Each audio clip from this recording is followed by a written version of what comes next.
Are you ready? Are you ready? Let's go! Do you have absolute certainty on how you go from hello to yes on what you're looking for? Sean is a master. He teaches. It's not just about sharing the formula with you. It's about making sure that we learn. I went from $100,000 in debt from law school to having no money and starting my own law firm on my credit card to selling it 4 years later. Sean and I, we co-created massive victories in 2 unwinnable jury trials, which are recognized nationally now as top 100 jury verdicts. To be even on the same track with you, who I respect and admire and love with all my heart. Never again submit. You're not better and you're not less than any human on earth. When you shared with us about the unblinded process and the mastery sales training, I just went, wow. Sean will gain proximity to the most influential and powerful people. He will find out how he can grow their business, how he can help them personally. But the third thing that he does is the most important. Sean serves without an expectation of getting anything in return. You have very, very high-performing colleagues. 22 years ago, you transformed my life as you did all these people's lives over the course of time. I couldn't be more grateful. Let's hear it for Tony Robbins. I don't see him as a lawyer, and I don't see him as a blind person. Someone who has subjugated his ego, who has taught me what serving really looks like. You have this incredible ability to just have unconditional love for everyone, and that is just an incredible gift. The moment you have been waiting for. The American Blind Association is the first new face and voice of that association since Helen Keller. Formula for formulas, which is exactly what I've learned from Sean. It's a language-based predictable model. We will have over 300 new sales meetings this month. This superpower in the world that is attainable for you is the ability to influence people. If you believe that, say yes. If you believe that, say yes. Do you think that worked? Celebrate. I think that worked. I think that worked. There was like a tornado that just came running through here and like spun up all kind of energy. It was like, let's go. That just happened. Gina Ricci, thank you. Let's do this thing. Let's do the thing. We have 6 extraordinary guests today, Sean and Bella, and we are going to rock this thing. So can you tell us what this is all about? Yes, we are playing with the superpower of integrous influence. Our marketing, our selling, our managing, our leading, our recruiting, our fundraising, for profit, not for profit, is all driven off of the superpower of integrous influence, directed in a process with what we do with it and emotionally get ourselves to use it. Hyperbole? I don't think so. The ability for people to create the money, time, and magic they want is right there in front of us. And we'll begin to play with it on the show. We could have dinner. We could talk about a couple things in the world, meet each other a little bit, or we could have fun and gamify this whole thing. So Gina, let's have some fun. Who's here? First up, joining us from Clark, New Jersey, founder and managing member of Abdu Law Offices, LLC, general counsel for small to mid-sized companies, professional associations, business, transactional real estate law, and so much more. Please, let's all welcome Tom Abdu to the Heart of Influence.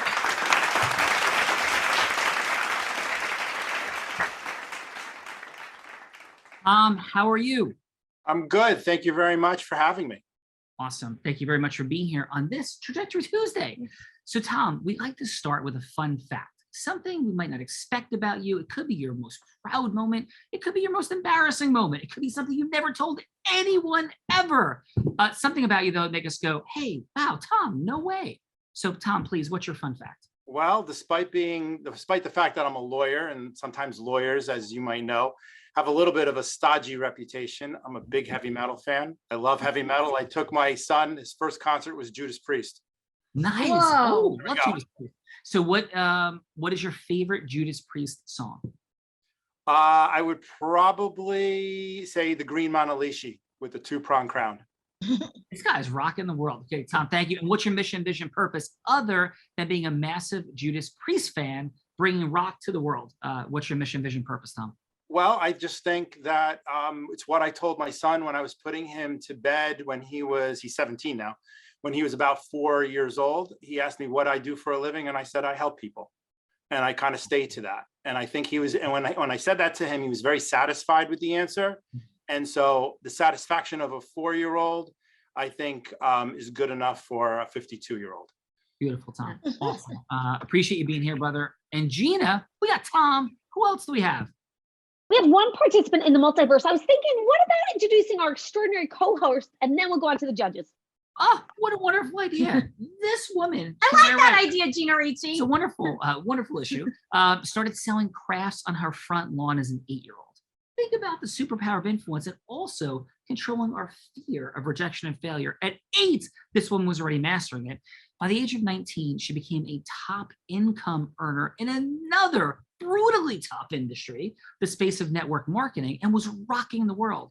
By the ripe old age of 24, oh my God, you had 3 careers by 24. She wasn't just playing with it. She was out there creating the #1 business brokerage in the state of Nevada. She became the first woman ever to be #1 business broker, and she became the youngest ever to do so.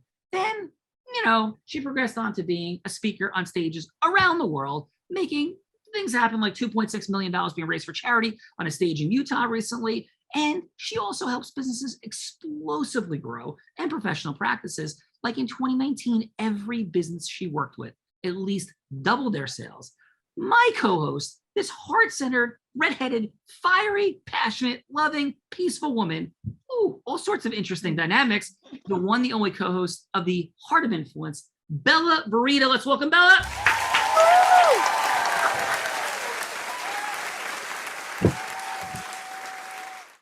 Thank you, Mr. Sean Callaghy. It is an honor and a privilege to be here. Better late than never.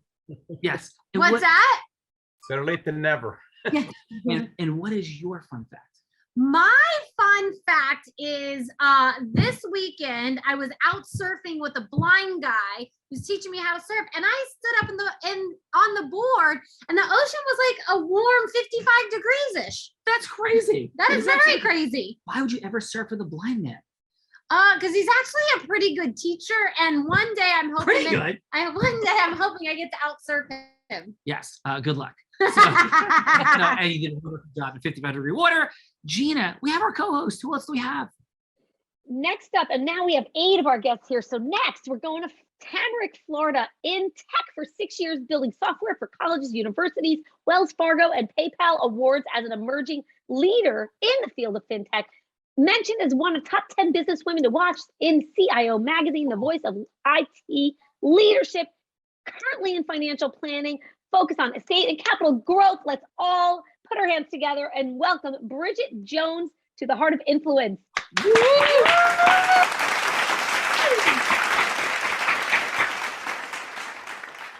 All right, Bridget Jones, how many jokes do you get about Bridget Jones' diaries? How often do you hear about this? At least once a day. At least one day. Wait, did I help hit the quota for the day? All right. So I will ask a question that maybe nobody's ever asked. Let's see. So when the Bridget Jones Diary movie, did you hear about the movie or the book first? I'm sorry? Did you hear about the movie first or the book first? The movie for sure. Okay. So when the movie came out, what did you think? So interestingly, I am a fan of Renee Zellweger, right? I was looking to see how closely she is to me, but we didn't quite. she doesn't quite back up next to this Bridget. I am not confused. Amazing. And so Bridget, other than those dynamics, what's a fun fact about you? Ooh, fun fact about me. In 2006, I went to school in a foreign country for a year. Went to school in Kigali, Rwanda in 2006. In Rwanda, you said? I did. Wow. Oh my goodness. Okay. And I can't even begin to imagine the stories you heard. I met somebody very recently, actually in Tony Robbins' house, who had been in Rwanda and hid in a bathroom for 30 days or 60 days with some extraordinary amount, a 9-square-foot bathroom with 6 other people. So I can't even begin to imagine the stories you heard. What was that experience like? Yeah, so it was fascinating because I was in high school at the time, right? So just putting things into perspective, I was only 16. And so we were studying the genocide in Rwanda literally just the year prior. And then I happened to get like this massive scholarship to go for a year. And it was a really humbling experience. I think like after that, I realized that I wanted to lead a life of service and continue to always give back to folks who, you know, were maybe didn't have as many privileges as I did growing up. Bridget, thank you so much for that message, your heart, your mission, and for being here today. Thank you, Bridget. G Money, we got Tom and Bridget. Who do we got? Going to Trenton, New Jersey now. Chief Business Relationship Officer for New Jersey Business and Industry Association, county and state governments, serves on many boards. Let's all please welcome Wayne Staub to the Heart of Influence. Hi, everybody. Hi, everybody. Humbled to be here tonight. Humbled. Yeah, thank you so much, Wayne, for being here. And I'm going to ask a question that you may have heard also, because I can't see. So is your spelling of your last name S-T-A-U-B? Yes, sir. Yeah, awesome. Any relation to Rusty from the Mets? No, my father always told us that he was our uncle, but we unfortunately found out he was just fibbing to us. Well, God bless Rusty. You have an amazing name. As a huge Met fan, I won't drop into my favorite Rusty Staub story for today, story for a different day. But what's your fun fact?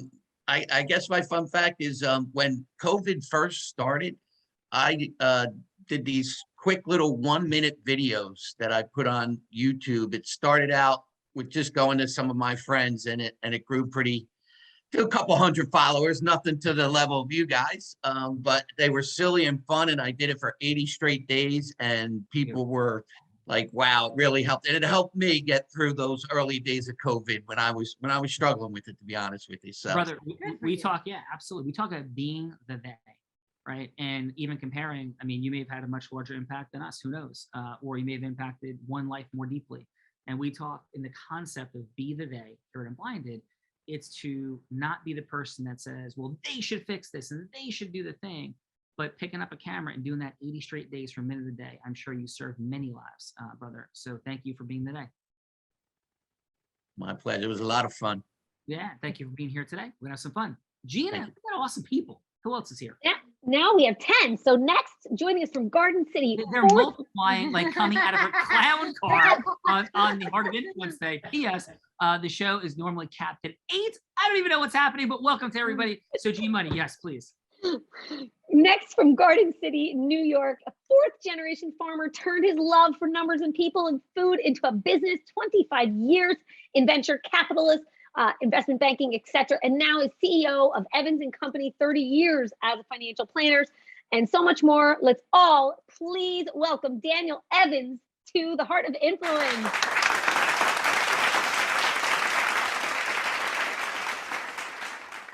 Daniel, thank you for being here on Trajectory Tuesday. Great to be here. Thanks for having me. And what's your fun fact? Something like, Daniel, no way. Well, for a long time, I didn't tell people I grew up on a farm.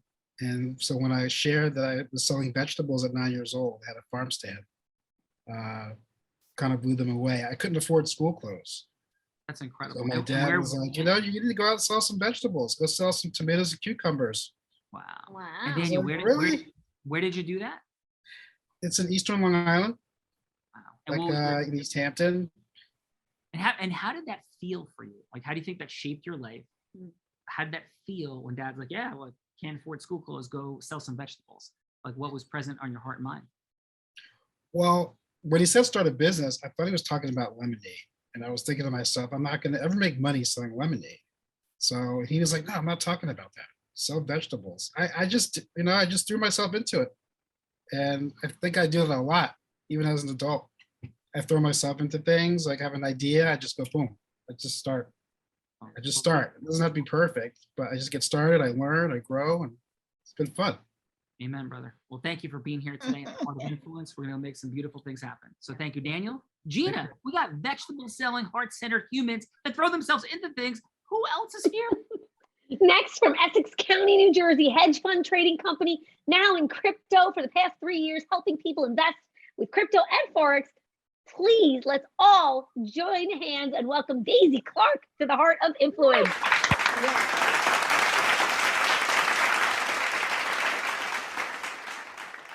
Daisy Clark, thank you for being here today. And what's a fun fact about Thank you.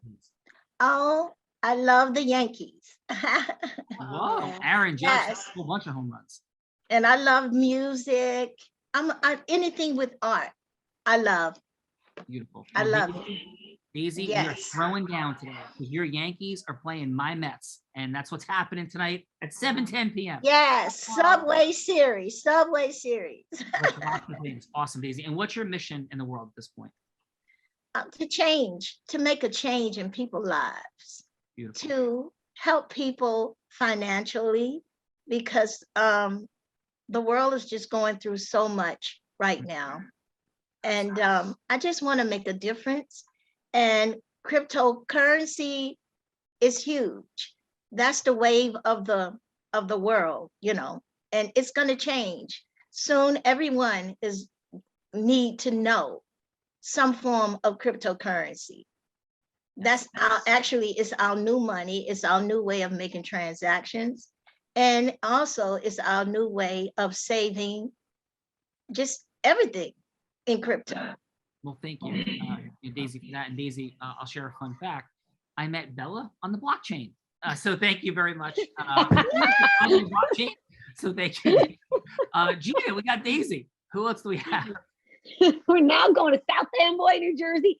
Outsourced accounting firm working with 350 plus CPA firms from Solo's top 40 national firms. Practice management solutions. Introduces company to over 300 law firms. 9 offices in India. Ranked as best place to work. Please, let's all welcome Lawrence Whittam to the Heart of Influence.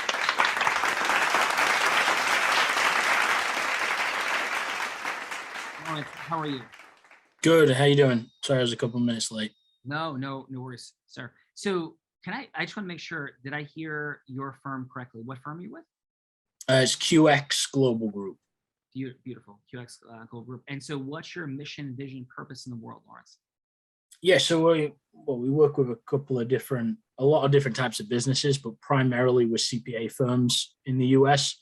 So, and really we're helping with the staffing shortage that they face and have been for the past 20 years across the world. So awesome. And clearly you're from South Texas.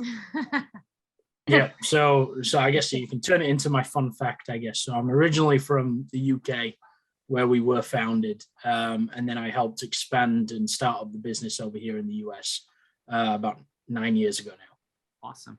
Welcome to the US of A, and thank you for being here today, Lawrence. Thank you. Thank you. G-Money.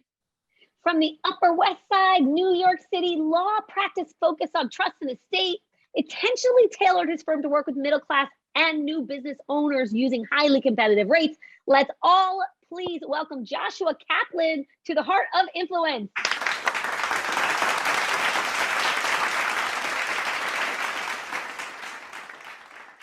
Joshua, how are you? Hi, how are you? I'm doing well. Thank you for having me. I'm actually have 2 offices, one in Midtown Manhattan, the other one is in New Jersey in Bergen County, focusing my practice on lower New York, kind of up to Rockland County and 5 boroughs in Manhattan and all of New Jersey. Beautiful. And what part of Jersey is your office? It's in Bergen County. It's in Rochelle Park, New Jersey. We're in Paramus, so like right down the road. And in fact, Rochelle That's Park, correct. We're neighbors. Yeah, Rochelle Park has the dive facility, scuba diving facility, where you got certified to, right? No, where Adam Fernando got certified. I got certified in Texas. Got it. Okay, that's right. Adam Fernando there. So Deep Blue Divers, something like that, right? Deep Blue's Grand Cayman. What are they? I don't know. Yeah, not sure. But it's in Rochelle Park. So, Joshua, it is in Rochelle Park. Thanks for being here. And what's a fun fact about you? So the fun fact is that I actually didn't start out being an attorney.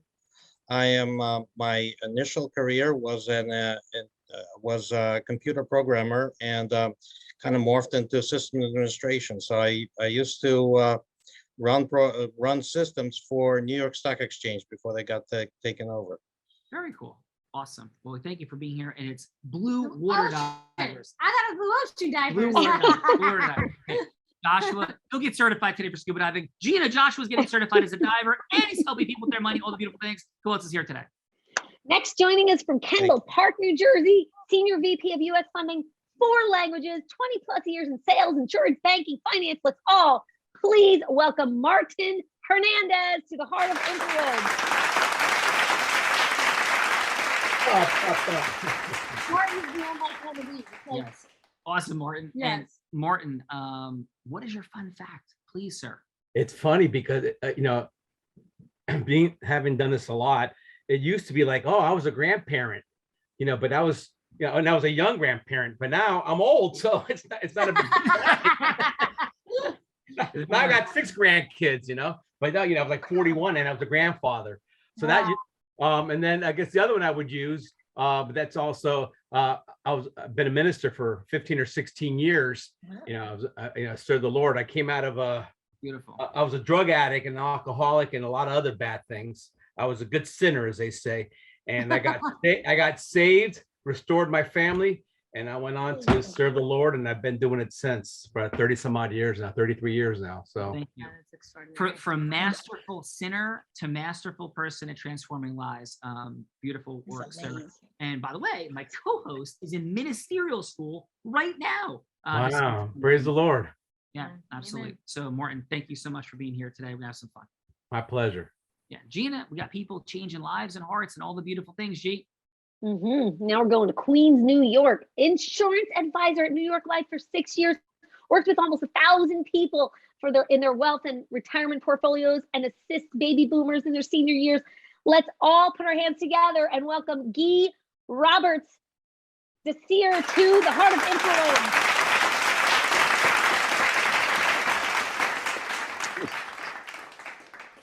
Thank you, everyone. Guy, it's Guy, correct? Yes, it is Guy. Spell like Guy, very French. Beautiful. Thank you, Guy. And brother, what is your fun fact? I see everybody has something that's extraordinary. Mine is very embarrassing, actually. I watched the movie Frozen with my daughter when it first came out, the first one, like 50 times. And I did not remember not one character, and she tested me on it. And how old was your daughter when she tested you? She was about 7.5. Beautiful. Look at that. And that was an evening date every time. And I did not remember not one.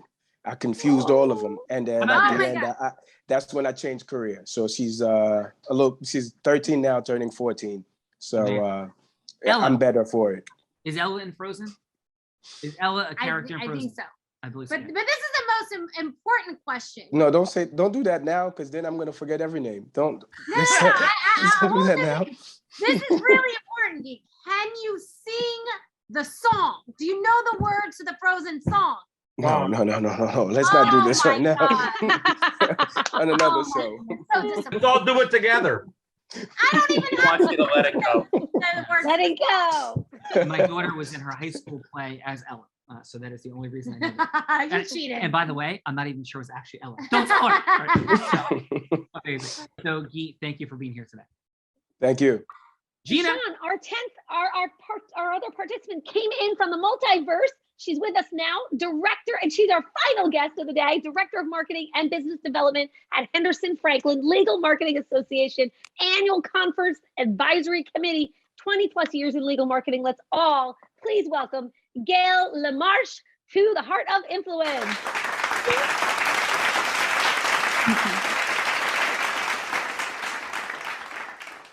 Gail, thank you for being here today. Thank you for having me. Yeah, and we're all dropping fun facts, Gail. And what that means is something we wouldn't expect to know about you. It could be your most proud moment, your most embarrassing moment, or it could be just a kind of a weird moment. Anything that would be like, Gail, no way. What do you have for us? I'm going to go with G and be the fun fact instead of all these amazing, inspiring things. Yeah. I'm a Hard Rock Cafe collector, so I wanted to see how many Hard Rock Cafes I could get to in 1 year. And I ended up going to 23 and taking 2 cruises to get on a Caribbean. And not only did I do that, but the extra fun fact was that I took a 3-foot stuffed Cookie Monster with me, who was my mascot. he had an autograph book and a photo album. And so we took it to each Hard Rock Cafe as we went and ended up getting employee discounts and all kinds of free stuff. But he almost got, yeah. Yeah, we've had more than 550 Heart of Influence shows. We just transitioned the name from Real Raw to Heart of Influence. We thought it's more appropriate and accurate. We've had more than 3,250 people on, and everybody's fun facts, they're extraordinary. I'm going with that's a top 10 fun fact. And I don't say that, right? You could, every show is recorded, so more than 550. That is absolutely tremendous. And Gail, may I ask, your Caribbean Hard Rocks, where were they? It was Puerto Rico, Jamaica, St. Thomas. It was a fun fact too, because they thought I was a drug smuggler and almost cut him in half until I had to show him the photo album. I'm like, please, he's just like a stuff. This is all, he got pins and everything. So it was kind of funny. That is fun. That is awesome. We just brought our entire Unblinded Elite program. $2,000 came in for group influence. Oh, extraordinary. And where did we go have lunch one day? We ate at the Hard Rock Cafe In Grand Canyon. See? Yeah, you have to do it. This is 2 months ago. Yeah, in May. So awesome. So Gail, welcome to the party. And what's your mission? What's your mission, vision, purpose in the world other than hitting hard rocks, inspiring people, touching hearts? What's your mission, Gail? I get the greatest joy of helping lawyers get out of their comfort zone and bring greater joy to their practice and to their clients. Oh, I love it. Gail, so my question for you is, how would you get Sean Callaghy out of his comfort zone? That would be a lot of fun. Yes, I think my comfort zone is rather broad. Right? I know. I was just going to say that. It is very broad. But I'll always be truthful. Okay, so Gail, I have the privilege of speaking at Tomorrowland in Belgium on Thursday, and there's 600,000 people at the event overall. They have a sub-event with a separate ticket within Tomorrowland for entrepreneurs, tech people. And we're speaking in front of a sold-out audience in that venue of 3,500 people. But here is my fun fact and my vulnerability. I will not wear a festival outfit. When I speak, I wear one outfit. It is this. I wear all black, and that's what we're doing. So Bella is trying to get me out of my clothing comfort zone to wear a festival outfit at Tomorrowland. And I'm like, I am not wearing a festival outfit in front of 3,500 people. Not happening. So But can we put makeup on you? And I'm not wearing makeup either, or feathers. So Gail, please help, because I think she's trying to have you edge me into wearing a festival outfit.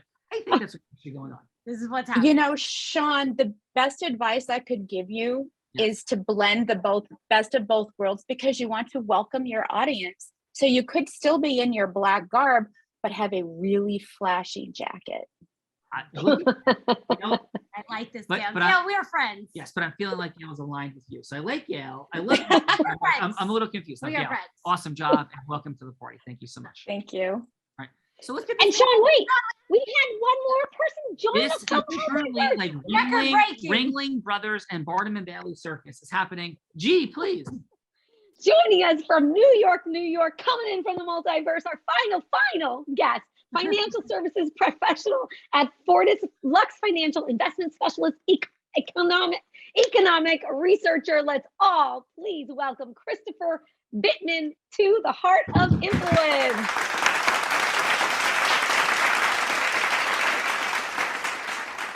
Well, thank you so much for that warm introduction. Christopher, welcome to the unblinded three-ring circus of today and the Heart of Influence. Welcome, brother, for sure, from New York, New York. Please, what's your fun fact? We're talking about is like most proud moment, most embarrassing moment, most weird or odd moment, something that would be like, Christopher, no way. What do you got?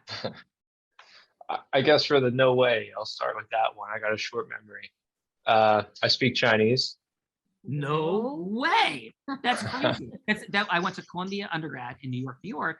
That was a 10-credit class. That is unbelievable. How'd you learn to speak Chinese? I learned for free on my phone. Wow. I've been doing it for 5 years now.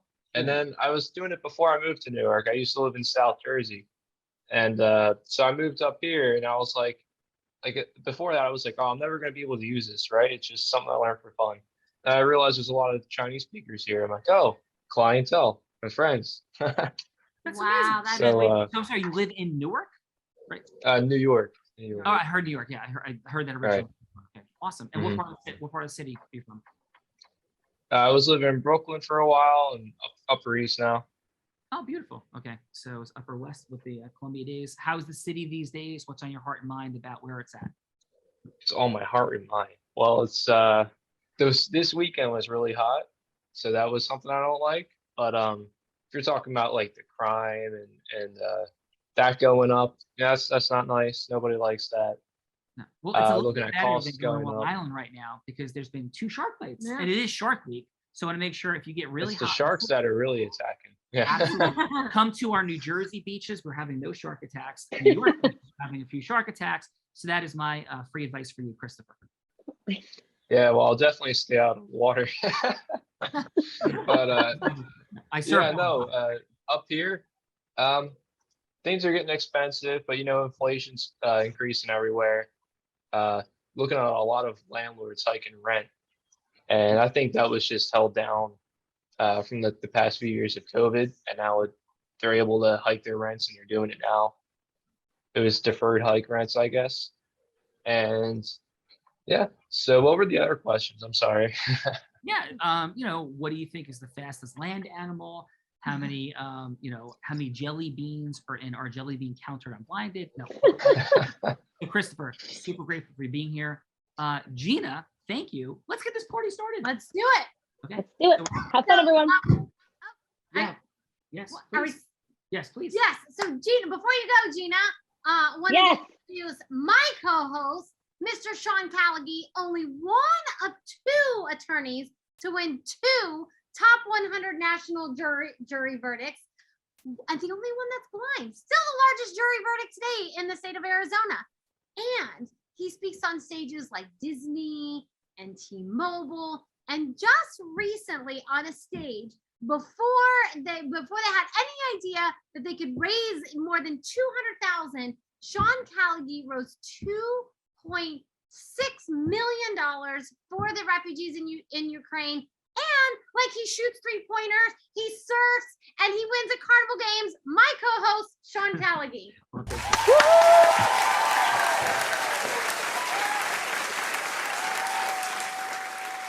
Super grateful for all of you being here. And yes, I'll go with my fun fact. The first time I was at Tony Robbins' house, there was a professional basketball player from Europe that was there. And inside of Tony Robbins' 10,000 square foot basement, this guy was shooting 3-pointers and missing. I heard clank, clank, clank. I'm blind. And so I said, come on, man. He said, well, blind man, because before, if you can open your mouth and come on the court, I dribbled and hit a jump shot, top of the key, 3-point swish at Tony Robbins' house and made everybody go absolutely bananas. Then the next time I was at his house, because we were all telling that story, Tony's got a bowling alley in his basement. People were throwing gutter balls, making excuses. They weren't warmed up. And Tony said, Sean, you want to go? And let's see if you could repeat the magic. This is absolutely God's honest truth. I came down the lane. I threw a strike on my first ball. So 3-pointer and strike in my first 2 attempts as a blind person at Tony Robbins' house.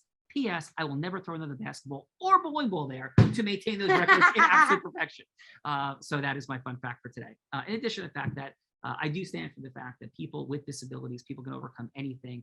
And I think that we live in a really complex world, and this is not a political statement left or right. In fact, I'm not on the left or the right, but I truly believe that one of the greatest limiting things we can do to anyone for any reason is to support them in staying in a disempowered place. So my work with the blind, and I raise millions and millions of dollars. Certainly accessibility and beautiful things matter by major corporations, but I think what matters every bit as much is how blind people and all people see themselves from a space of heart-centered, loving empowerment. So that would be my thought for today. Gina, we love you. Mwah. Peace out from the multiverse. Great job. Let's get this party started. Let's get this party started. And so we'll start with our good friend, Tom. Amazing. So Tom, what we're doing is we've gotten to know each other, had a little bit of fun, shared some facts. Now it's about playing with the superpower of integrous influence, because we said at the top, our marketing, our selling, our managing, our leading, our recruiting, our fundraising, for profit, not for profit, all of these things are driven by the superpower of influence, how we use it, what yeses we seek to achieve, and how we get ourselves to emotionally use it, overcoming those primal survival brain fears of failure and rejection. So thank you for facing those fears, going first, being on the show in the participant seat, Tom, Bella will be anybody you want her to be. An ideal client, a potential strategic partner, heck, maybe a speaking opportunity. Whatever you be seeking, she'll be the avatar, that person on the other side. Tom, who would you like Bella to be that you're going from hello to yes with? Footnote, it doesn't have to be an ultimate yes. This isn't a 3-minute rush job. This is a 3-minute interaction to get to the next yes, because the ultimate outcomes we seek are after a progression of yeses. This is more about connecting than no pitch hook close. Tom, who would you like Bella to be? I would think just a client. I think that would be the core person that I would probably want to speak to and know how to connect with. Cool. And what type of challenge is Bella facing? What type of client? She has a dispute with somebody, contractual dispute, but it's not a lot of money. Let's just say it's $30,000. So, in our world, while that might sound like a lot of money to a lot of people, it becomes a very hard thing to convince somebody that it might be worth pursuing, because although it's a lot of money, legal fees, could be higher. So, and is she the person owed money or the person somebody's seeking money from? No, she's the person owed money. Okay, so you're owed 30 grand, right? And somebody used our services here at Unblinded, let's say, and you're like, yeah, this is only $30,000. Let's do something about it, but there's no Callaghy law. And so Tom's in turn, you're speaking. Good. Okay, good. All right, take us in, please. All right. Hello, this is Bella. Hi, Bella. How are you? I am extraordinary. Tom, how are you? I'm good. Thank God. So what's brought you to me today? Yeah. So, I've had a company for about 2.5 years, and we've got a really good track record, with our customers, but we have one in particular client that just doesn't want to pay their bill. And I don't think it's right. I don't think it's fair. And we're owed about $30,000 and I want to see what we can do. Well, the first thing is this a client that you have an ongoing relationship with, or is this a one and done? Ongoing. Okay. It was ongoing, I would say. Okay. So is it fair to say that this outstanding balance or issue could be the end of the relationship? Correct. Okay. Now, $30,000 is a lot of money, right? It is a good fair amount of money. Okay. Now, the issue you're going to have is that it's a lot of money to me. It's a lot of money to most people. But the reality of it is that in the way the legal system works, $30,000 isn't that much money, because it could be really wasted, or dare I say, sucked up in legal fees. So you have to understand that what you really need to go for is to kind of a net result. To be able to judge whether you should do something with this, you got to put it in your head that you got to go after somebody and expect that you need a net result, even if it's still going to cost you for an attorney. Now, have you ever thought about that? I haven't. And what kind of net result on 30,000 would I be looking at? Well, let's put it this way. You need somebody who's going to go in, strategize, who's going to help you kind of understand that this is what we need to do. We need to go in very aggressively, try to leverage a conversation, try to leverage some type of settlement, but you have to understand that what you might recover might be less than the $30,000. But if you sit there and you look at it, this is how much I'm willing to compromise off the 30. This is how much I've paid my attorney. The net amount, let's just say it's 15,000, 20,000. It was still worth doing than not doing. Is that something that you've thought about?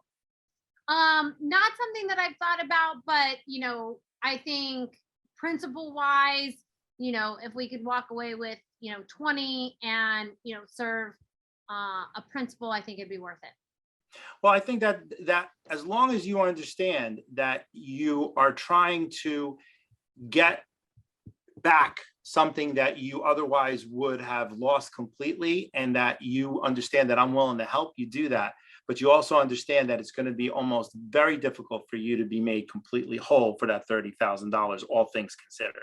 Understood. Thank you so much, Tom, and maybe we can schedule a meeting to see where we go from here. I'd love that. Thank you so much. Can I borrow 30 grand? Tom, excellent job. Great job. Where are we going? Next up, we got our good friend Gail. Maybe she wants to role play with you, going from hello to yes to wear a jacket for Tomorrowland. Ooh. How about you're me? That would be, I think, even more fun. Well, then maybe I'd be of service to Gail. So I'm having some fun. But Gail, what is a hello to yes that would be of service to you? Well, I give back. I'm very involved in a lot of community efforts. So I would like you to be a philanthropist, and I need you to be willing to donate to a charity.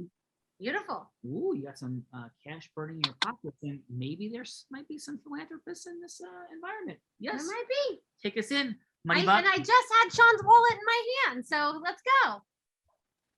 Thanks for your time today. I appreciate you sitting down with me. Absolutely. One of my passions, I don't know about you, but I'm a wife, I'm a mom, dog mom. There's very little time for us, and so we have to figure out how to be our best selves with our kids and our work. But can you imagine as a young child not being able to learn how to deal with stress? With so many things and with bullying just in my years, and my child is over 30 now. But one of the charities we've been involved in is with the Children's Advocacy Center here in Fort Myers. They take in children. It was a tragic story just a few weeks ago. A father actually shot his wife in front of the children. Oh my God. These children were brought to this center, were bathed and clothed. They have a shopping center there. Now, also think about when they get in there, they have absolutely nothing. They are stripped from their home. They came in, they've got these teddy bears for them. They come in, they get counseling, they get cleaned up, and then they're seen, and then they're placed with either other family members or how to deal with that. My law firm, we did a summer community project for them just last week. And you know what the executive director wanted most? What's that? Yoga and mindfulness training to help get these kids' minds away from the sadness and into something that will bring them joy. Something as simple as blowing bubbles. And we think about yoga for kids and might not think it's something that they can understand, but it's just having them concentrate their minds on something else. So what I'm trying to do is raise some money for this particular center. And also, I mean, it could be worldwide. I mean, there's no limit to these organizations, but the more money we can help help our kids deal with stress, I think the better off we'll be as a society, because you take those tips with you. And just as a side note, and helping organize these events, I've learned how to, number one, be more grateful for where I am in my life, but also help these kids. And it's just so moving that that's the project that I'm working on right now. And really, it's a passion of mine. And I think it's a very worthwhile cause. So what do you think? Yeah, definitely a beautiful cause. Definitely to find out more information and, even possibly connect you. We have someone in our ecosystem that heads up a Kara's Law here in the ecosystem. Love it. And that so that would definitely be something we would talk about. Thank you so much, Gail. Yeah, great job, Gail. So now let's see what our judges have to say about how Gail and Tom were at the heart of influence. Yeah. So judges, we're going to give 30 seconds of feedback to either Tom or Gail. Something that they did great, something that maybe they could improve on so they could get their guests. Little optimization. And then a score of 1 to 10. 1 being you would rather go to the dentist and have a root canal than have a longer conversation. 5 being like, if they took you to Starbucks and bought you like one of those fancy Frappuccino mocha chocolates with the caramel sauce and the cherry, you might meet them at Starbucks. And 10 being you would kick your top client out of your office just to have a longer conversation with this person. So let's start with Daisy Clark. How about your 30 seconds of feedback for Tom? And if you'll just unmute. I thought he did very well, explaining everything. I understood everything he said, and I just thought that he was talking about what she should do with the client or how you should handle the client. And I thought he gave you a really good amount of information on how to settle the situation. Beautiful. What's your score for Tom? What's your score for Tom? My score for Tom, he was really good. I mean, he really. So what's your score, Daisy? 1 to 10. What's your score? I'll give him a 10 because he convinced me. He convinced me. Daisy put numbers on the board. Yep. All right, let's go with Wayne. Wayne, your 30 seconds of feedback for Gail. Hey, great job. You know, fundraising is hard. I'm involved in a lot of different organizations as well. So, you know, connecting it to the families and a recent tragedy, I think was a good, because it's in everybody's, it's front of mind. So I think that was a great strategy. And I'm sure it's hard within that 3 seconds, but you didn't get to an actual ask what it is, you know, a donation, but what that donation was. But you did ask like for a donation. So that was the only negative I would say. I'd give her a score of 9. Ooh, Nice. very nice. Thank you, Wayne. All right, let's go. Martin. Martin, your 30 seconds of feedback for Tom. Okay, I think he did an excellent job as well. He did explain just a little, he went a little over. He was trying to be a man, or he is a man of integrity. So he kept saying, hey, it's going to cost you. He was forewarning you. And I think he did a little too much of that. He could have done less of that, but the intent and the heart was good. He was protecting the potential client or you, his client. But I did like the fact that he tried to do that. But I think he should have said what he had to say and then move on. And what's your score for Tom? A 9 as well. A 9. Awesome. Thank you, Martin.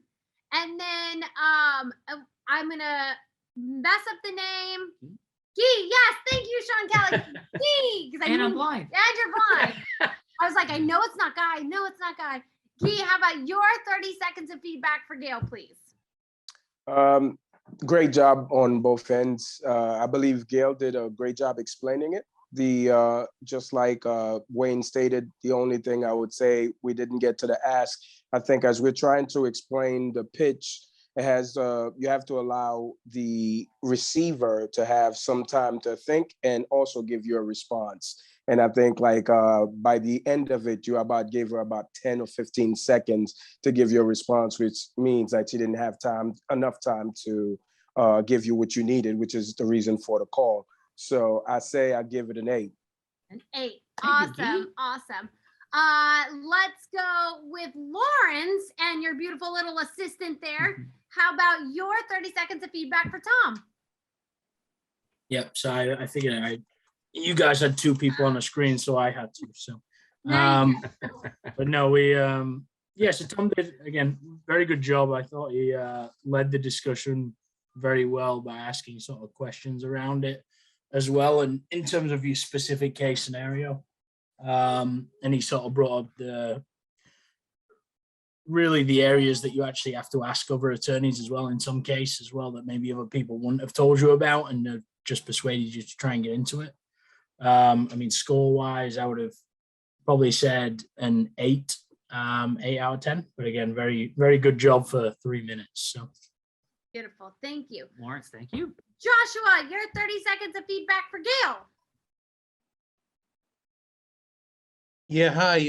So I felt that I felt that both parties were super clear. I think everyone stated their requests pretty clearly, and I felt that especially the attorney who did most of the talking did present the pros and cons and did it pretty masterfully. So I would there's very little when it comes to especially smaller cases, as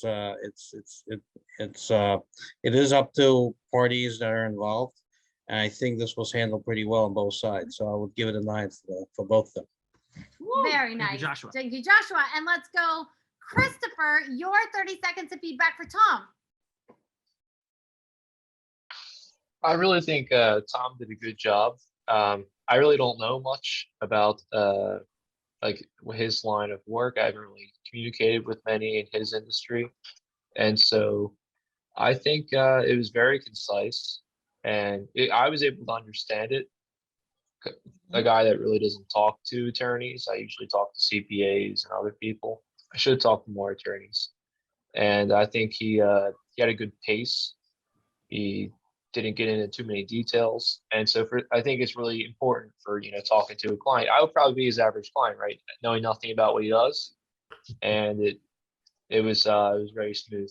Good one. So I would say what is the score for Tom? and I would say a 9. Yeah. 9.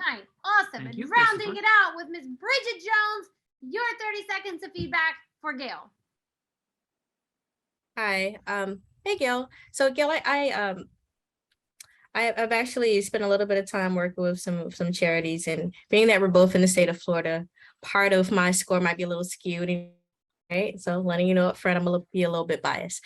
No, in all seriousness, I would give you about I'd give you a 9 for it. I think the job of running a charity and a foundation to look for investors that are in alignment with your cause is actually a very difficult task.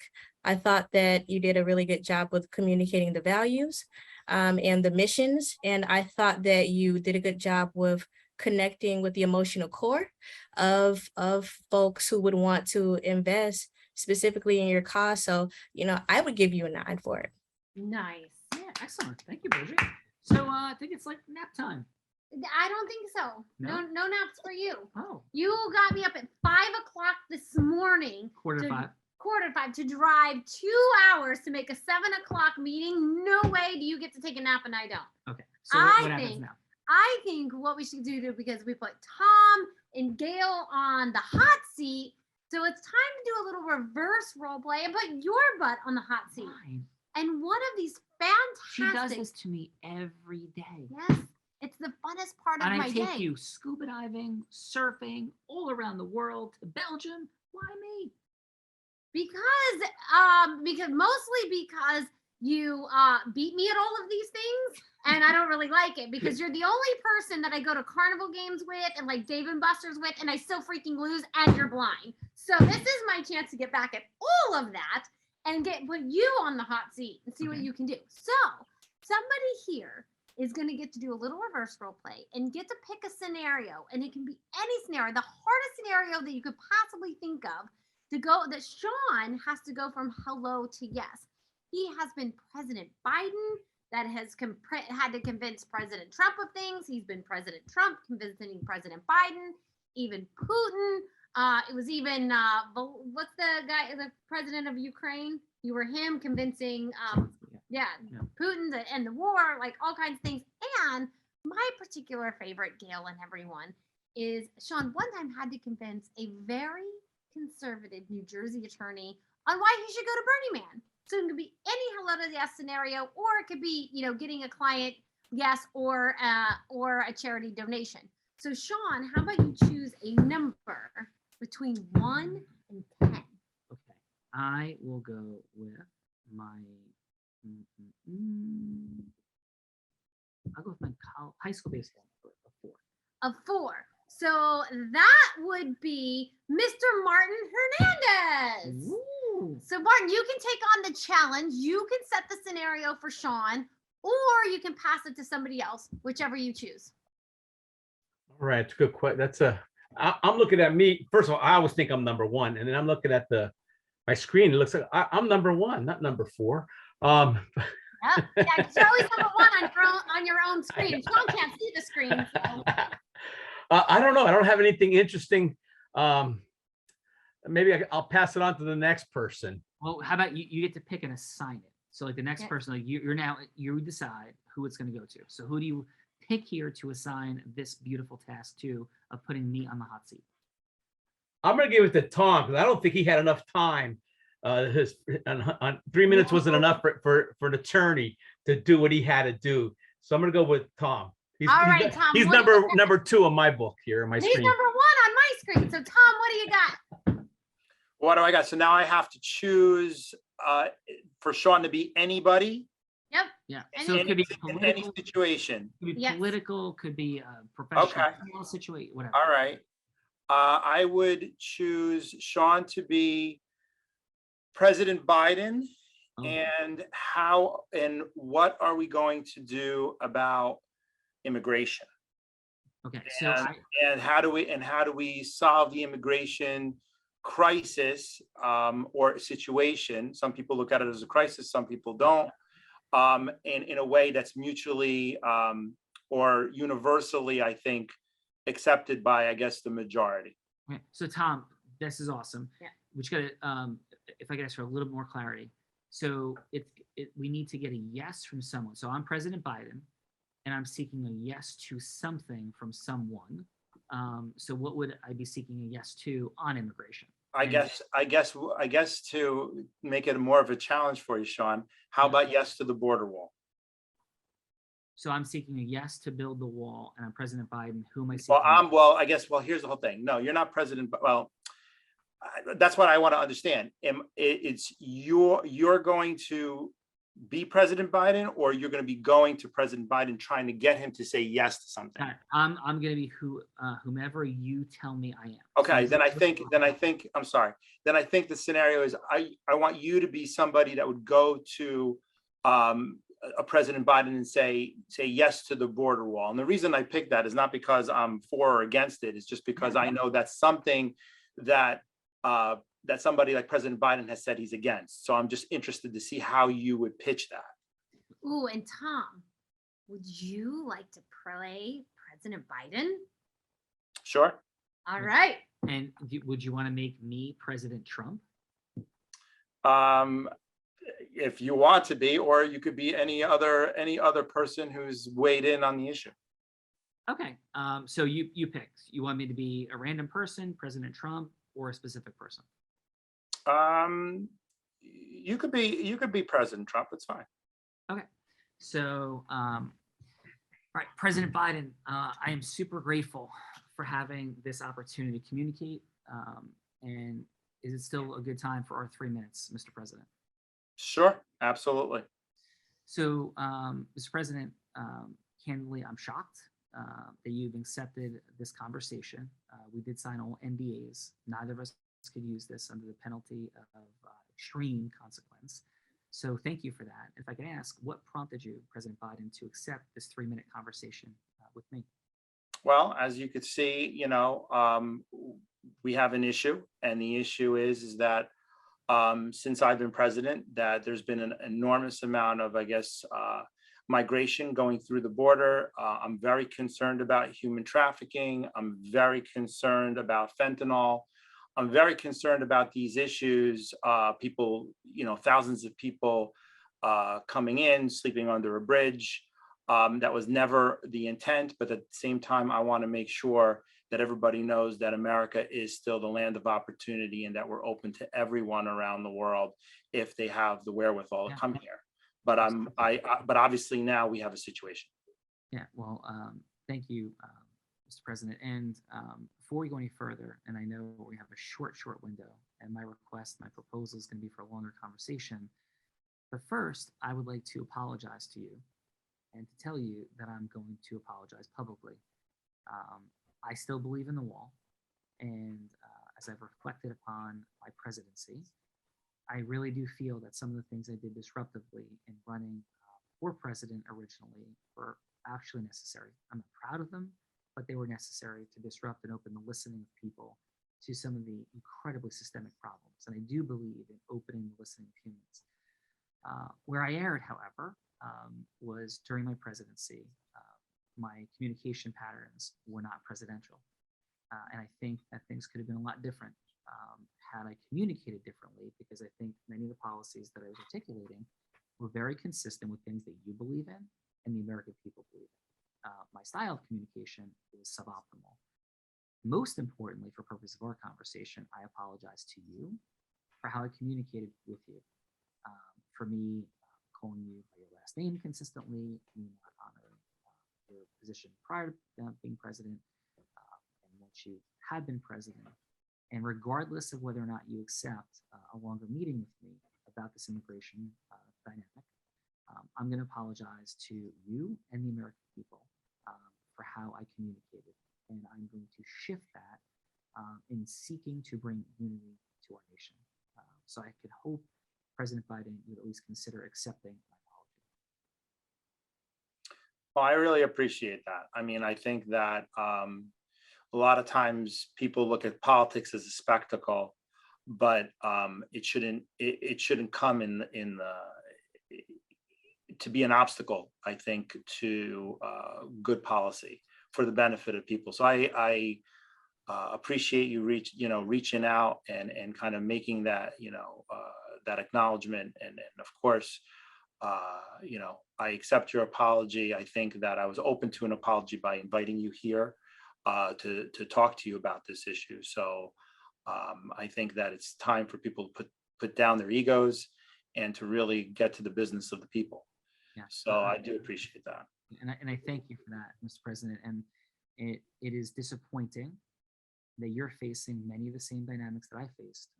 Shockingly, I still think that there's media bias. It's a much longer conversation. But some of the things that are being said about you and how you're being approached, yes, it goes to the territory of being president, but I just think it's not consistent with the greatest good of the American people.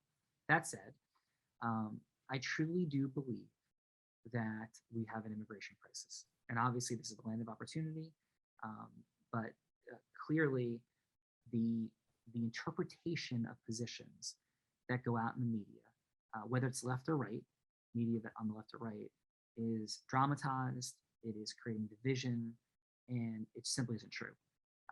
Clearly, if we had no borders, no immigration policy, half the world want to move to the United States in 5 minutes. And that would mean the end of the United States of America, just like it would mean the end of every nation in the world. No country has purely open borders to let the rest of the world come in. We have 8 billion humans on the planet, as you're well aware, Mr. President, and we have to have a policy that is somewhere between no one can come in and not everyone can come in. With that said, there's also a crisis on our southern border. You mentioned it. I still believe that the wall is an effective solution. I think it creates economic dynamics positive for our nation.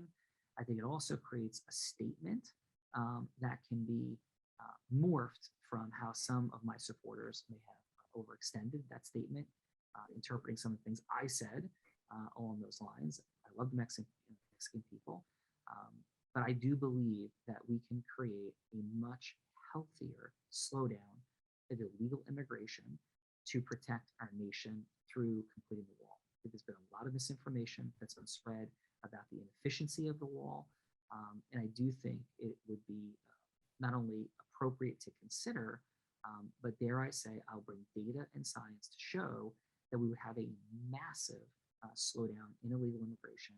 We'd save lives of people, including people seeking to illegally cross the border. I have data on that as well, and keeping folks that are patrolling our borders safer than ever before. So, Mr. President, if any of this conversation resonates, my request would be to have your top advisors in a 1-hour meeting with full NDAs, so nothing can be communicated with that, including the fact that we're even having a meeting. But I love this country. Contrary to what many others believe, I do believe you believe that about me, and I believe that about you.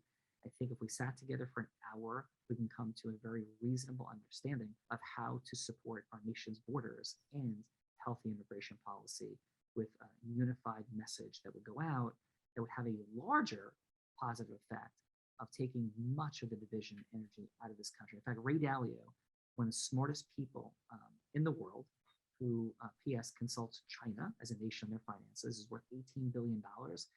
His data, his artificial intelligence computers have predicted a 30% chance of a civil war in this nation in the next 10 years. That's outrageous, Mr. President, and we could do something to stop that. And I would appreciate this being the beginning of a conversation like that. So, Mr. President, thank you for your time. How does that resonate with you or not to have a longer conversation? Well, I think there's never anything wrong with talking. I think that the reason that the country's so divided is the reason I wanted to have this conversation with you. And I think you've met me in kind by apologizing. My question is, how do you reconcile the fact that about 30, 40 years ago, walls were unseemly, and we heralded Ronald Reagan as a person who who was a hero for tearing down a wall, and now we want to build a wall. Don't you think that sends the wrong message to the world, that we're closed to certain groups of people? And I think I'm very concerned about that. I think we're at the time, Mr. President, for your team and staff is seeking to move you on to your next meeting. But I would just say this one sentence. I think huge distinction for the walls in Europe coming down, separating communist and non-communist parts of the once unified country, was we were keeping people in. And in this situation, there is an epidemic of illegal border crossing, and a statement that strong statements about America's love for Mexico, the Mexican people. Some things I said absolutely were mistakes, which I'd be happy to support and retracting. And certain things I said were actually misquoted, if you go back to tapes. But bottom line is, I think we can also take a position that we do believe in one world, but we also do believe in having nations with independent borders. And I have a lot more to share about how I think that messaging could be brought forth. But again, Mr. President, if we could pause for today, I know your team needs to move along. So thank you, Mr. President. Well, thank you. All right, out of roll, Tom, great job. How did I do as President Trump with President Biden? No, very good. No, there was. I think that your President Trump. I think if President Trump was as soft-spoken as that, Sean, I think I don't think the media would have a lot to play on.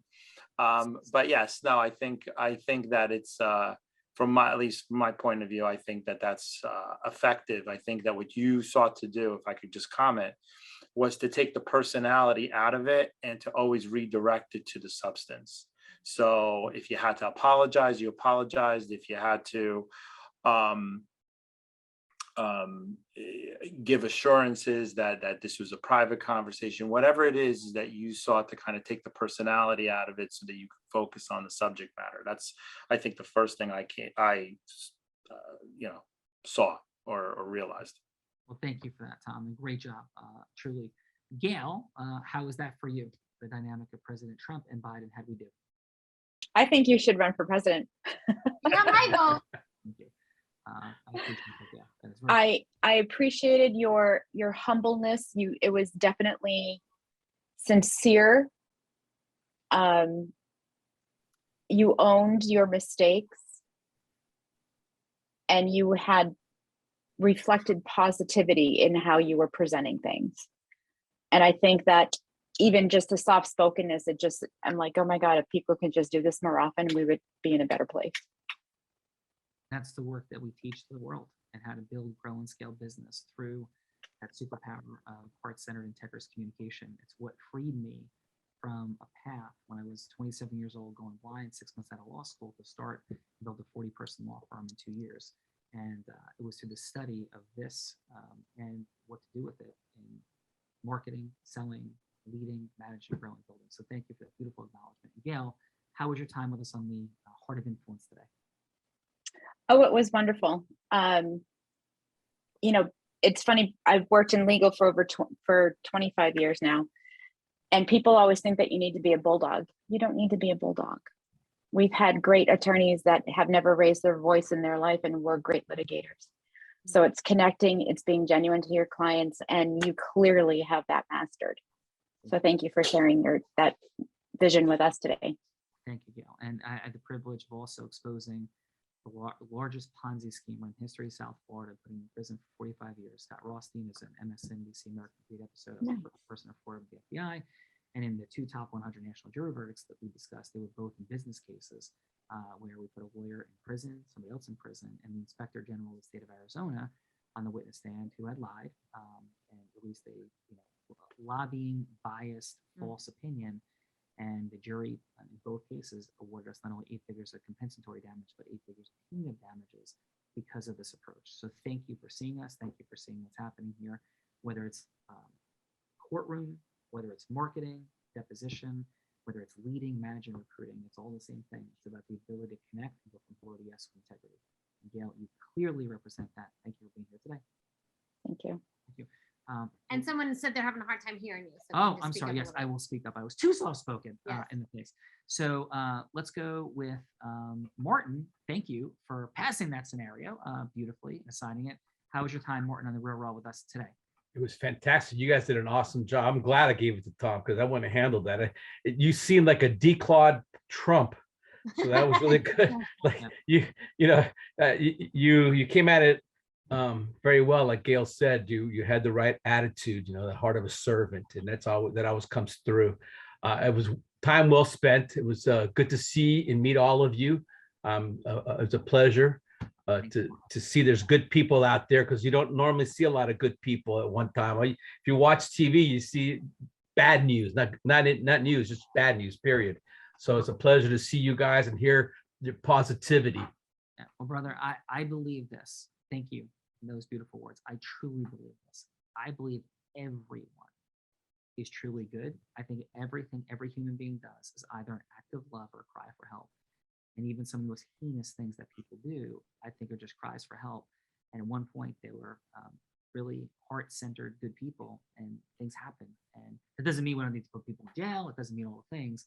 But I truly believe that people at their core believe and want to be good. So, Martin, thank you for that acknowledgement. It was beautiful. And thank you for being here today. My pleasure. Yeah, Bridget, thank you for being here. It was great connecting last night as well. How was your time today, Bridget, on the Heart of Influence? I thought this was awesome today. Getting a chance to see the scenarios that we went through today. Also, I want to say your approach to humanity is really fascinating, right? Like the notion that everyone is innately good is really kind of having me rethink a couple of things, right? I thought this was like a really great experience, and I'm really happy to be invited to. In small little tidbit, Tom, you have a presidential eyebrow thing. I don't know if you've ever thought about running for office, but you. All right. Well, you know what? It's funny because I always wanted to be a politician one day, but then again, I see how unseemly politics is nowadays. I actually always wanted to be a public servant. I think that these people should be public servants, and now it's just a big game. So that's why I'm kind of sitting back and being a lawyer. But I actually was a poli-sci major and history major and been very interested in it. So if she goes back to your eyebrow, you could be a wrestler like The Rock with the eyebrow. Maybe. By the way, The Rock is hosting Shark Week this week because we're big. I think you're right. That's right. That's right. Beautiful. So thank you for that. Yi, beautiful job. Thank you so much for being here today. And please, how was your time with us in the Heart of Influence? Oh, definitely appreciated it. Thank you for inviting me. For me, it was great watching you go from the high-pitched person or character that welcomed us on the show, on the episode here, to you speaking as somebody else, right? Your approach on bringing the personality out of it. Like, let's say, for example, we know of the president or the character that you were playing, you remove that completely with the new approach. So now it's like you gave us somebody new to look at, right? A new perspective to really look at it from. And it was just like, no, it wouldn't say like that. Well, but this sounds good. So you have us all in there. So I'm grateful to witness that and to see how you played it out, like, unrehearsed. So thank you. And I appreciate it. Well, thank you. We the things that we teach is the science of influence, which I studied for 25 years. And there's 4 steps, 12 indispensable elements, 4 energies, and fun, aspirational, goddess, and Zeus energy and variance is what creates attention. It creates focus. It opens listening. So we always open the show with high energy, super connectivity, in the group influence dynamic. I would never meet somebody one-on-one like that. In one-on-one dynamics, we teach match minus, not match plus. When it's group influence, you need to open with energy, especially in a show like this, which is virtual. Lots more to talk about, but this is how we've raised crazy amounts of money, how we've built and scaled businesses, and all the beautiful things that we teach. But again, Guy, thank you for seeing us. So appreciate that. You want to check in with a few of the folks? Yeah, let's go with Miss Daisy Clark. How was your time today on the the Heart of Influence? Oh, I loved it. I just think it was awesome. I like the fact how we we got to know everybody, and everybody has a different personality. And I just think that everybody was bringing so much to everyone. I love the way that Sean just changed all at once. Like Guy said, he went from hot to cold. It was like he was just, when he came out, like he said, he was so hot. And so it's very inspiring. I am just so grateful and thankful that I got invited to this. This is good for me because I'm good at what I do, but sometimes I can be very shy when it comes to that. So I appreciate it. I appreciate it. I loved it. Well, thank you. Oh, thanks for meeting. I'm so grateful to meet all of you guys. And I just wanted to tell Martin that, you know, I love Jesus too. I'm a Christian. And he loves you too. Thank you. Thank you. Yeah, and let's go with Mr. Wayne. How was your time today on the Heart of Influence? No, it was great, and I love meeting people. Like Daisy said, and getting to meet everybody. The only thing I work in politics, and it was fantasy the way you guys were talking. It was hard for me to actually take it as real because I work for a business association and we do lobbying. And you know, like Tom, I at one point thought I wanted to get into politics, and the more I was around it, I was like, no way. And I think the toxicity around it keeps good people from running. I wish, like somebody else said, we could actually have conversations because we're gonna disagree. We're gonna disagree about things, but when you sit down and talk about it, you find out that you actually agree on more than you disagree. Yeah. Amen. So- And I agree with every word you're saying. And I would just add one thought, because I do this in courtrooms, I do with federal judges, I do it with some of the most powerful marketing engines in the world. I do it before I speak on stages of thousands of people. We have a lot of complex conversations, and you've seen it, Steph, and all the things. With this, the mastery of this formula that we teach, which is the highest level of influence in the world, I have an ability. I've made expert witnesses in massive multi-million-dollar cases on camera withdraw their expert opinions. Because there's a mechanism and process where you could disrupt people who are being avoidant, obstinate, difficult.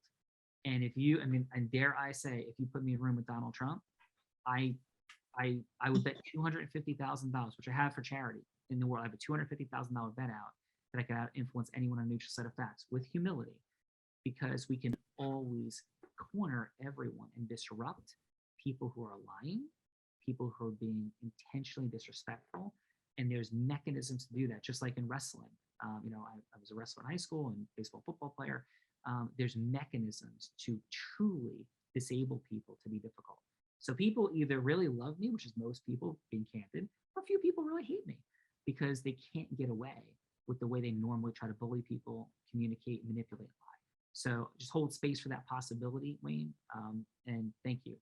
Truth is, 99.999% of people couldn't do that, but everybody can learn how to do it, I promise. So thank you for being here today, Wayne. Awesome. Let's go with Lawrence. How was your time today on the Heart of Influence?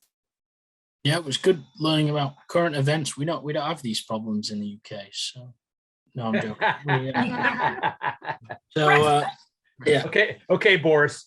Yeah, no, exactly. So no, it was good. No, had a good time. It's impressive seeing people do it on the fly as well like that. So again, Tom, I'll up your score to a 9 now based on Thank how you. you did that. Okay, so from your prior one. No, so very good. Appreciate the invite. Beautiful. And how about yourself? Let's go, Joshua. Thanks for being here. Joshua's not here anymore. So we have Christopher? last but not least, we have Christopher. Nice. Please.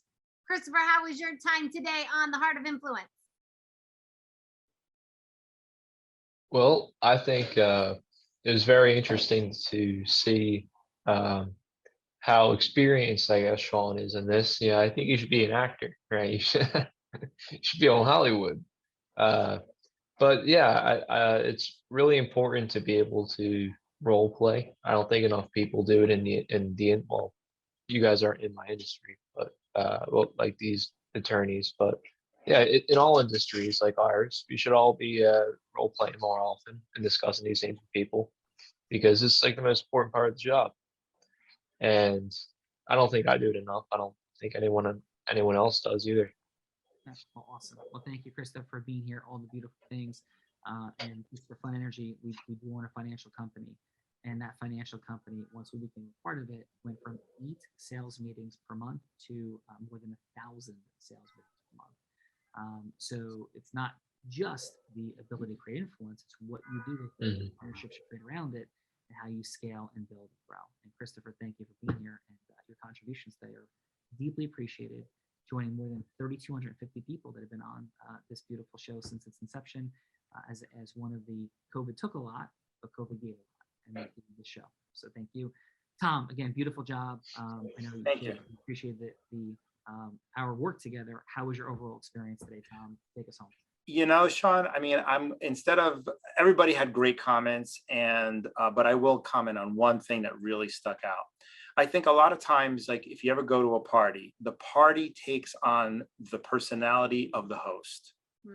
And what I found about this is that even though we're on Zoom, this is probably one of the few times, if maybe the only time, that I feel that even though we're on Zoom, I feel like we kind of are connecting more, and like more than I would ever think, with everybody on, even though we're only on a screen. And I think a big part of that has to do with the tone and the vibe given by you, and by the way this is all set up, and you as a host, and Bella and Gina, and that the way you guys introduced everybody. I think that it kind of it contributed to everybody kind of feeling comfortable. And when everybody feels comfortable, it has a good vibe, and everybody kind of feels like they kind of connected, even though it's on a video screen. So I'm appreciative of that. Well, thank you, Tom. That is absolutely beautiful. And for all of us, that's what this mission is. We believe that Unblinded is about causing leaders to lead leaders to come together with emerging ecosystems for 1 + 1 = more than 2, maybe even 1 trillion relationships to make the world an even greater place. But the first thing that folks have to do is put their own oxygen mask on to build and grow their business and have financial abundance, create time freedom for themselves with integrity, and then the magic of how we create impact and give to charity, coach teams, build things. And that's what this is all about. So this has gone a little bit long. Normally it's 8 folks only. So thank you so much for more folks being here today. I don't know how that exactly happened. I'm glad it did, and thankful it did. So let our journey continue potentially. And of course, this show only became what it is when Bella became co-host. That's the God's honest truth. She joined a few months into the adventure, and it just became something completely magical and different.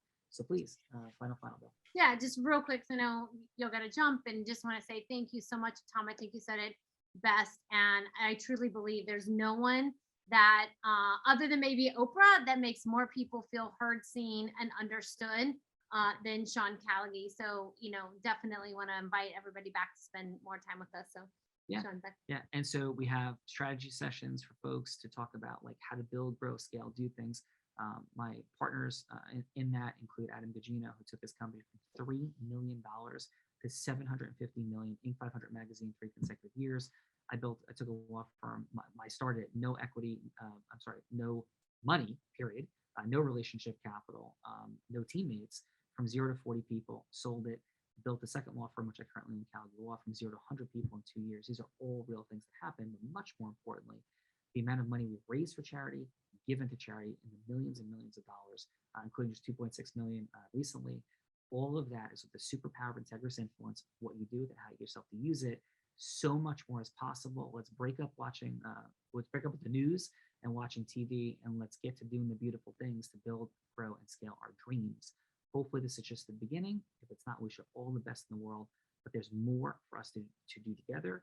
Please take those calls. Let's do the things. So thank you very much. And I do believe everything we want in the world is right there in front of us. And while I may be physically blind, I do think that at some level we're all blind. And just learning to see. Thanks, Bye-bye, guys. everyone. Great job. Thank you. Bye-bye.